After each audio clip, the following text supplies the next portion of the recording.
Selamat pagi saudara, Anda masih bersama kami di Liputan Pagi Akhir Pekan. Kalau tadi David dan Winnie Arnold menemani Anda dari Jakarta, sekarang saya Muhammad Tahir yang mengajak Anda untuk menikmati akhir pekan di Pantai Sanur yang berada di kawasan selatan Kota Denpasar, Bali.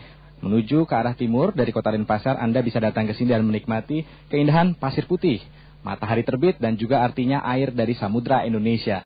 Nah saudara, ada dua titik sebetulnya yang bisa Anda kunjungi untuk bisa Anda nikmati momen matahari terbit di sepanjang garis Pantai Sanur ini. Salah satunya adalah di kawasan Mertasari.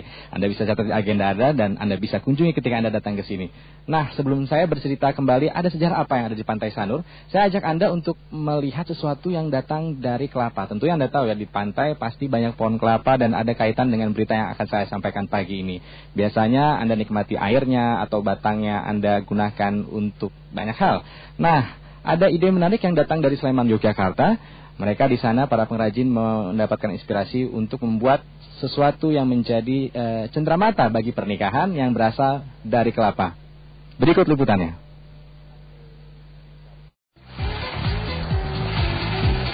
Inilah souvenir pernikahan yang tengah laris. Tempat garam dan lada dari batang pohon kelapa. Kerajinan ini dihasilkan antara lain di rumah Tati Winarni, warga desa Ambar Ketawang, Gamping, Sleman. Usaha kerajinan souvenir pernikahan ini dirintis sejak tahun 1995. Membuat souvenir harus dilakukan dengan cermat. Detail harus diperhatikan.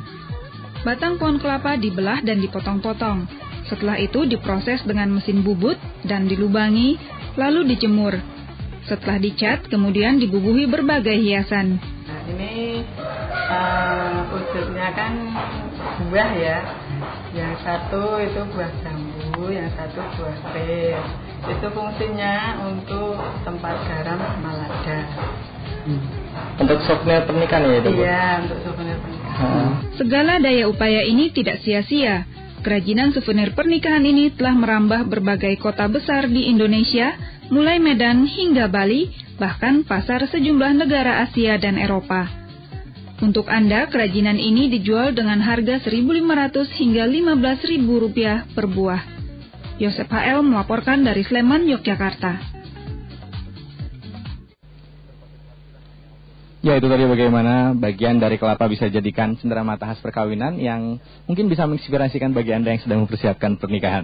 Nah, tentunya inspirasi yang bisa Anda temukan tidak hanya datang dari alam yang ada di sekitar Anda, tapi juga di kawasan pantai seperti yang ada saya injak saat ini, pasir putih di Pantai Sanur, Bali, saudara.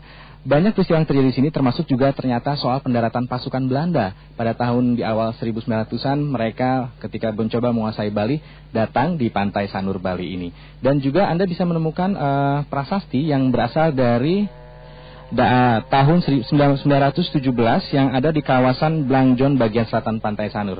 Banyak hal yang bisa Anda lakukan di sini selain menikmati matahari terbit dan juga banyak aktivitas seperti yang mereka lakukan di sebelah kiri saya, berjalan kaki atau ada trek jogging yang bisa Anda nikmati. Dan jika Anda menghadap ke arah laut, di sebelah kiri Anda juga bisa menikmati pemandangan Gunung Agung yang diselimuti kabut ataupun awan di pagi hari. Hari ini cuaca cerah, langit bersih.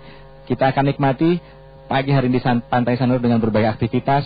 Ada aktivitas massal yang akan segera saya ajak, tetapi Anda harus lihat satu hal ini, masih soal kelapa, tapi kali ini adalah bagaimana menggunakan bagian kelapa untuk meminum kopi. Dengan tempurung ya saudara. Ini di mana terjadi? Kita simak dulu liputannya. Setiap hari warung lesehan milik Soekarno di Desa Beran, Ngawi ramai dikunjungi pelanggan. Tak hanya anak muda, orang tua pun juga banyak yang datang untuk sekedar ngobrol sambil menikmati kopi. Memang di warung ini ada yang lain dari yang lain. Dalam menyajikan kopi, pemilik warung menggunakan batok atau tempurung kelapa. Selain unik, rasa kopi yang dihasilkan ternyata juga lebih nikmat. Barangkali aja ini terpengaruh dari tempat atau wadahnya ini lain rasanya daripada kopi yang lain. Mungkin kadar yang dikandung oleh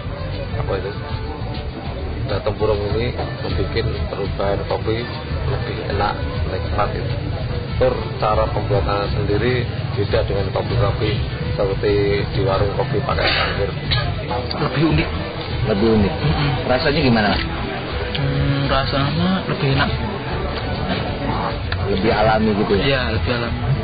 Tak hanya kopi, di warung lesehan ini, mie juga disuguhkan dengan menggunakan batok sebagai pengganti mangkok.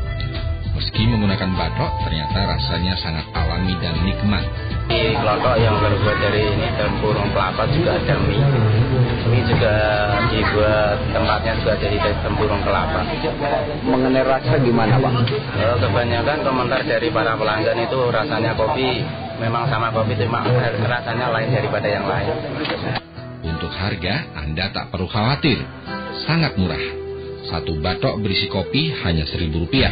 Sedangkan untuk mie hanya Rp3.500. Menjual kopi dan mie dengan menggunakan tempurung kelapa ini sudah dilakoni Soekarno sejak 3 tahun silam. Terobosan dengan menggunakan tempurung kelapa ini dilakukan untuk tampil beda dalam sajian maupun rasa. Meski batok, namun tak sembarang tempurung kelapa yang digunakan Soekarno. Ia biasanya menggunakan tempurung kelapa gading yang buahnya tidak terlalu besar. Dirgo Suyono melaporkan dari Ngawi.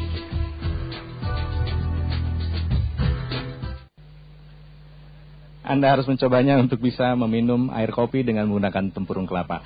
Saya sudah menginspirasikan Anda untuk datang ke pantai. Mungkin bisa ke Pantai Sanurbari untuk menikmati Samudra Indonesia, matahari terbit, Gunung Agung yang ada di sebelah kiri saya, atau berjoging di sebelah kiri, tempat trek jogging yang ada di sepanjang Pantai Sanur, atau melakukan aktivitas massal yang akan saya ajak pagi ini yang ada sebelah kiri saya.